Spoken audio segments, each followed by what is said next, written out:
I turned my opinion on masturbation on its head. Why?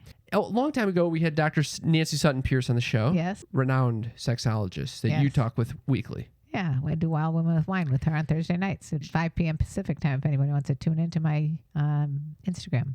She was always a big fan of conscious masturbation, okay? Yes. She was always saying, you have to treat your masturbation as if it were like a sex session with someone else. Okay. But I thought at the time when she shared this with me that it's for the purpose of like basically making your sex better with other people, you know? Okay. I never thought of it as, it's because it's an embracing of my own life right now. You know, it's a moment in my world where I could just enjoy life and my body and my pleasure. Okay. So I made a night of this to do this. My friend kind of said something that inspired this idea. You made a night of this. You decided I set a little time aside for myself. Which is pretty unbelievable because you set no time aside for yourself.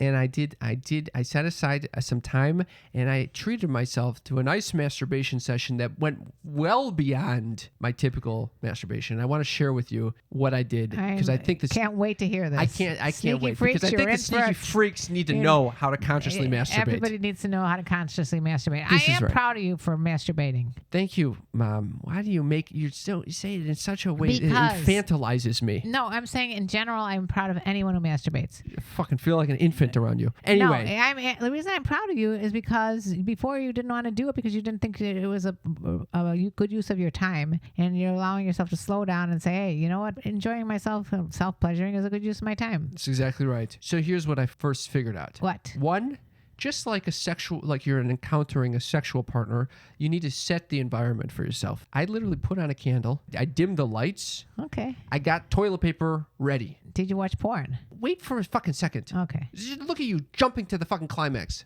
immediately. So to speak. Yeah, I know. Okay. You typically, by the way, I don't even bother getting the toilet paper ready. I just go and jerk off in the toilet, over the toilet, so I can just jerk off and ejaculate in the toilet and get it over with. I just heard about this recently, and I bet you a lot of people do this. This should be our next question for the sneaky freaks. Don't do this.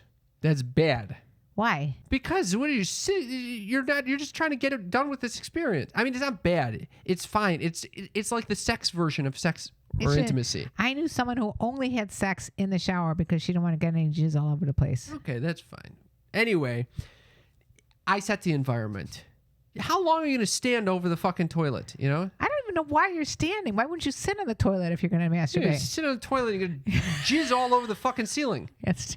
I don't have that part, so I don't really understand. It goes up. It doesn't go down. What if you stick it down when you're trying to, right when you're about to come in, you just stick it down? You get much more leverage if you can tilt your pelvis towards the toilet or go into toilet paper. Anyway, get the toilet paper ready. For intimate masturbation, conscious masturbation, get the toilet paper ready ahead of time. Go into a comfortable place like your bed, the floor, wherever the fuck you need. What is this astounding news that you actually masturbate in your bed? For me, it was a big deal. Who doesn't masturbate in their fucking bed? I usually masturbate standing over the toilet waiting for it to be done. Wow, that sounds like you're being punished. I want to have sex. I want it done, and let's go. That's what it usually is. Okay. So this was a different experience. What? Were you high? Can you let me get going for one fucking second? Okay, so then candles are lit. It's fucking dimmed. And then you get into the body. You don't go right for the fucking genitals. You get into the body. I start doing like some self-massage, squeezing different parts of my body. I'm talking my calves, talking my pecs, my fucking shoulders, everything. Okay. It's a weird thing to do by yourself, but it's nice to do it. Very weird thing. It's like foreplay with someone else. You give someone a nice massage. You went all on mushrooms, drunk, stone cold sober. Oh my goodness. Okay, so just as if you were to massage someone else, you do a sensual massage for yourself, and then when you're warmed up, maybe you do some yoga poses or something. Deep breathing. Who's fucking doing yoga? They're going to do a tree pose? Stand there with like... you get in the fucking body. No one's doing a tree pose before they're having a masturbation session. I never heard of that in my life. I'm fucking yogaing all over the goddamn place. Downward dog, all sorts of shit. You made it into an exercise. No, it's just getting in the body. You're centering yourself. Get in the body. Okay, so then once you're warm, now you can start directing your awareness to the genitals. Now you can... why don't you do a how-to manual? No fantasizing. What? No fantasizing. Why? You're just thinking about the actual sensation going on in the dick and balls or what. Were you using lube? I actually was not. I'm just sitting there fucking Raw dogging it. raw dogging it, playing around with my dick, squeezing it in all sorts of ways. Typically, it's just up and down, like a jackhammer. None of that. I'm playing all sorts. I'm just feeling it around, seeing whoa, that's a hot part. Oh, that part feels like this. Just exploring. I'm doing exploring, which you can't do when you're fantasizing. You know, have you tried looking in the mirror when you do it? I have done that in the past. Look in the mirror. What? You like that? A lot of women don't look in the mirror when they masturbate. Can I just go on and talk about my own masturbation session? All right. The peanut gallery is just out of control now. I'm actually thinking monetarily. Yeah. You think I should teach men how to masturbate? I think you should write this up in a manual. So you don't want me to give the rest of my... There's about 3 more steps. 3 more steps? Yes. Wait, when do you... So you start warming yourself up. You're directing your energy towards your dick and balls. If you have dick and balls, whatever you got down there, your genitals. Then you consciously choose to move towards climax. You're like, okay, I think it's time I'm going to get on the train now. And now you can start adding fantasy on top of the exploration of the, touching or whatever. Okay. And I'm talking. You get into the fucking fantasy. You're fucking. I know you're where this verbalizing. Is going. You're talking to some yoga teacher. You're talking to a fucking yoga teacher. You're literally using words aloud, and you're edging. So you're coming to the edge, and then before you ejaculate, you stop.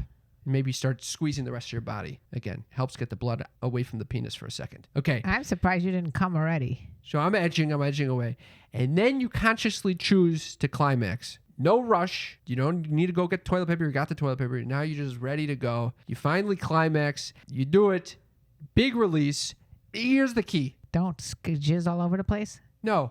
What? Aftercare. You know what aftercare is? You lay back and smoke a cigarette? That's kind of it. You lay back and you direct the attention to the ripples of sensation that wash over you. Because usually when I'm jerking off the toilet, I jerk off, I come in the toilet, I flush the toilet, I immediately turn on a fucking podcast or something. I turn on a cryptocurrency YouTube channel. That's the type of shit. That's how quickly I leave this sensation. Most people do that. Not this. You don't even realize the amount of sensations you can still feel after this sexual experience with yourself. Now, just imagine if you did that when you're high. It felt like I was kind of high because I put so much mental energy towards this. Well, I think that you have something there. I got something good here. I'm telling you. I think that men don't describe, or women either, but especially men don't describe what they do when they ejaculate. I know. That's why I was so frustrated when I was like, why do my friends not tell me about this? This is great shit. I'll tell you why. Because they watch porn, they come in 2 seconds and they close up the thing and then they go do something else. That's exactly right. I think it's wonderful. Women too. And then I noticed, by the way, during aftercare, my mind will go to the next task. I'll be tempted to go, okay, what's the next work thing I need to do? And then I consciously choose. I use mindfulness to consciously choose to bring my attention back to the sensations at hand. Well, I also think that you're good at that because of meditation. Yeah. It's a good muscle. But anyway, I actually think I'm very, very impressed. It's a very empowering experience, and it teaches you the power of your body and your mind. Well, and what Sneaky you can Freaks, you create. just got a free course in masturbation by Cam Zuppers is the place to be. How do you like that?